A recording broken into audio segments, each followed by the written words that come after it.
আপনি কি কখনো ভেবেছেন কেন কেউ ভয়াবহ পরিস্থিতিতেও টিকে থাকে আর কেউ সাধারণ সমস্যাতেই ভেঙে পড়ে? আজ আমরা জানব, দুঃখ মানুষকে ভেঙে দেয় না, বরং মানুষকে শক্তিশালী করে, জীবনের সঠিক অর্থের খোঁজ করতে শেখায়। জ্ঞানবিলাসের ১৬তম ভিডিও বুক সামারিতে আপনাকে স্বাগতম। আমাদের উদ্দেশ্য সহজ ও প্রাঞ্জল অর্থ ব্যবহার করে বইয়ের কঠিন বিষয়বস্তুকে সহজবোধ্য করে তোলা। আমরা বিশ্বাস করি জ্ঞানের আভিজাত্য সবার জন্য সমান হওয়া উচিত। চলুন শুরু করি। ভিক্টর ফ্র্যাঙ্কল ছিলেন একজন মনোবিজ্ঞানী। তিনি নাজি কনসেন্ট্রেশন ক্যাম্পে বন্দী ছিলেন। শারীরিক যন্ত্রণা ছিল, মানসিক অত্যাচার ছিল, প্রতিদিন মৃত্যু দেখার ভয় ছিল। কিন্তু তিনি সেখানেও দেখেছেন মানুষ টিকে থাকে শুধু বেঁচে থাকার অর্থ খুঁজে পেলে। ফ্র্যাঙ্কল বলেন, জীবনের অর্থ থাকলে মানুষ যে কোনো যন্ত্রণা সহ্য করতে পারে। ভিক্টর এমিল ফ্র্যাঙ্কল ২৬ মার্চ ১৯০৫ সালে জন্মগ্রহণ করেন। ২৬ মার্চ আমাদের বাংলাদেশের রাষ্ট্রীয় স্বাধীনতা দিবস হিসেবেও পালন করা হয়। তিনি ২ সেপ্টেম্বর ১৯৯৭ সালে মারা যান। ভিক্টর ফ্র্যাঙ্কল ছিলেন একজন অস্ট্রিয়ান নিউরোলজিস্ট, মনোরোগ বিশেষজ্ঞ, মতলব সাইকিয়াট্রিস্ট, দার্শনিক এবং হলোকাস্ট বেঁচে ফেরা মানুষ, মানে হলোকাস্ট সার্ভাইভার ছিলেন। হলোকাস্ট কি তা অন্যদিন আলোচনা করা যাবে। আধুনিক মনোবিজ্ঞানে ভিক্টর ফ্র্যাঙ্কলের সবচেয়ে বড় অবদান হল লোগোথেরাপি, একটি মনোচিকিৎসা পদ্ধতি বা এক্সিস্টেন্সিয়াল হিউম্যানিস্টিক সাইকোলজি থিওরি, যা মানুষের জীবনের অর্থ অনুসন্ধানকে মানবিক প্রেরণার কেন্দ্রবিন্দু হিসেবে ব্যাখ্যা করে, মানে বেঁচে থাকার কারণ খুঁজে বের করাই জীবন। লোগোথেরাপি কি? Logotherapy was promoted as the third school of Viennese psychotherapy, after those established by Sigmund Freud and Alfred Adler. মূলত ফ্রয়েড এবং অ্যাডলারের প্রতিষ্ঠিত কাজের পরের ধাপে ফ্র্যাঙ্কল লোগোথেরাপি নিয়ে কাজ শুরু করেন।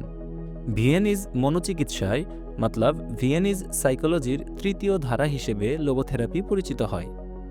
সিগমন্ড ফ্রয়েডের সাইকো অ্যানালাইসিসকে ধরা হয় প্রথম ধারা, আলফ্রেড অ্যাডলারের ইন্ডিভিজুয়াল সাইকোলজিকে দ্বিতীয় ধারা বা সেকেন্ড স্কুল বলা হয়। এরপর তৃতীয় ভিয়েনিজ স্কুল অফ সাইকোথেরাপি হিসেবে ভিক্টর ফ্র্যাঙ্কল লোগোথেরাপি উদ্ভাবন করেন। লোগোথেরাপির মতে মানুষের প্রধান চালিকা শক্তি সুখ বা ক্ষমতা নয়, বরং জীবনের অর্থ খুঁজে বের করা। ভিক্টর ফ্র্যাঙ্কলের পূর্বে ফ্রয়েডীয় চিন্তাধারায় সুখকে মানুষের প্রধান চালিকা শক্তি হিসেবে বিবেচনা করা হতো এবং পরবর্তীতে অ্যাডলার ক্ষমতাকে মানুষের সুখের প্রধান চালিকা শক্তি হিসেবে বর্ণনা করেন। আর ভিক্টর ফ্র্যাঙ্কল লোগোথেরাপি দিয়ে দেখান মানুষের প্রধান চালিকা শক্তি এই সুখ বা ক্ষমতা কোনোটিই নয়, বরং অর্থ খুঁজে বের করা। মানুষ সবচেয়ে ভয়াবহ কষ্ট সহ্য করতে পারে যদি সে কষ্টের মধ্যে কোনো অর্থ খুঁজে পায়। এই তত্ত্ব এক্সিস্টেন্সিয়াল সাইকোলজি এবং হিউম্যানিস্টিক সাইকোলজির অন্তর্ভুক্ত। ভিক্টর ফ্র্যাঙ্কল মোট ৩৯টি বই লিখেছেন। সবচেয়ে বিখ্যাত বই হল ম্যানস সার্চ ফর মিনিং। এই বইটি তার নিজের অভিজ্ঞতার উপর ভিত্তি করে লেখা, যখন তিনি অশউইটজ সহ একাধিক নাৎসি কনসেন্ট্রেশন ক্যাম্পে বন্দী ছিলেন। বইটির মূল বক্তব্য হল, মানুষ সবচেয়ে ভয়াবহ কষ্টও সহ্য করতে পারে যদি সে কষ্টের মধ্যে কোনো অর্থ খুঁজে পায়। ভিক্টর ফ্র্যাঙ্কল মনোবিজ্ঞানে একটি মৌলিক প্রশ্ন ফিরিয়ে এনেছেন, মানুষ কেন বাঁচে? তিনি দেখিয়েছেন কষ্ট অর্থহীন নয়, জীবন সব পরিস্থিতিতেই অর্থপূর্ণ হতে পারে।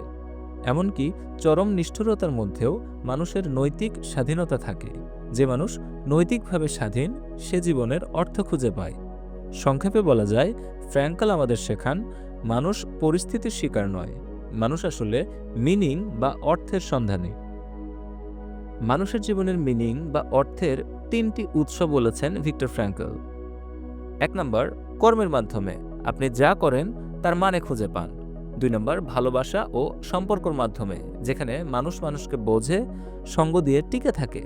আর ৩ নম্বর, দুঃখের মধ্যে অর্থ, অর্থাৎ অনেক সময় অনিবার্য কষ্টও জীবনে চরম শিক্ষা দেয়। মানুষ অর্থ বা মিনিং না পেলে হতাশ হয়, আর অর্থ পেলে অবিশ্বাস্য শক্তিতে সে জীবনকে আঁকড়ে ধরে। Idea block ১, suffering and meaning. দুঃখ মানুষকে ভেঙে দেয় না। উদাহরণ, ফ্র্যাঙ্কলের কনসেন্ট্রেশন ক্যাম্পে অনেকে শারীরিক কষ্টে ভেঙে পড়েছিল, কিন্তু তারা মানসিকভাবে টিকে ছিল। ফ্র্যাঙ্কল দেখেছেন যারা টিকে ছিল তারা একটি লক্ষ্য বা উদ্দেশ্য খুঁজে পেয়েছিল। যেমন কেউ প্রিয় মানুষকে চিন্তা করত, কেউ ভবিষ্যতের আশা করত, অনেকেই জীবনের শেষ কিছু গুরুত্বপূর্ণ কাজ সম্পন্ন করার ইচ্ছা করত। দুঃখ নিজে শক্তি নয়, অর্থ বা মিনিং খুঁজলে শক্তি হয়। আপনি কি কখনো কঠিন সময়েও লক্ষ্য নিয়ে টিকেছিলেন? ঠিক এটিই মানুষের মানবিক শক্তি, ফ্র্যাঙ্কেলের ভাষায়, যা জীবনের মিনিং বা অর্থ।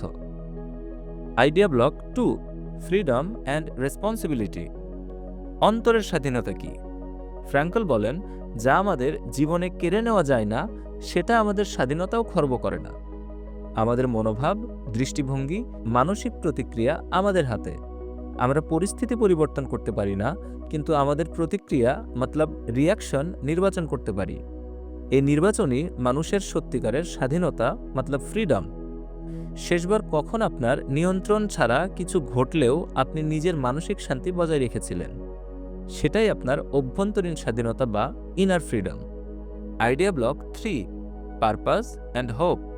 ভবিষ্যতের উদ্দেশ্য এবং ভবিষ্যতে কিছু করতে চাওয়া, অর্থাৎ পারপাস অ্যান্ড হোপ মানুষকে বাঁচায়।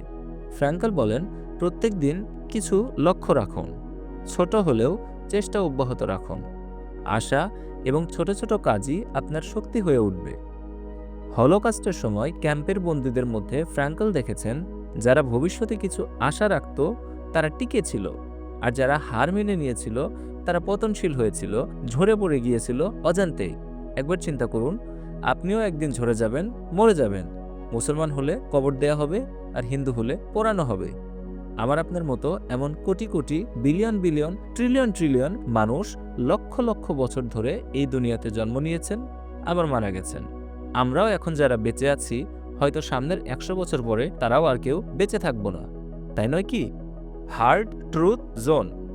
দুঃখ অনিবার্য, কষ্ট আসবেই, ভুল, ব্যর্থতা, মৃত্যু সকলেই থাকবে, কিন্তু জীবনের অর্থ বা মিনিং খুঁজলে তখনই আমরা টিকে থাকি। মানুষ তার পরিবেশের শিকার নয়, মানুষ তার জীবনের মিনিং বা অর্থের দ্বারা শক্তিশালী। ফ্র্যাঙ্কল বলেন, আপনি জীবনের অর্থ খুঁজে শক্তিশালী হতে পারেন। এর জন্য প্রয়োজন সুচিন্তা এবং প্রতিদিনের ছোট অভ্যাস। নিজের কাজকে গুরুত্ব দিন, উদ্দেশ্য প্রণোদিত কাজ করার চেষ্টা করুন। ভালোবাসা ও সম্পর্কের গুরুত্ব বুঝুন। যন্ত্রণা ও কষ্টের মধ্যেও শিক্ষা খুঁজুন।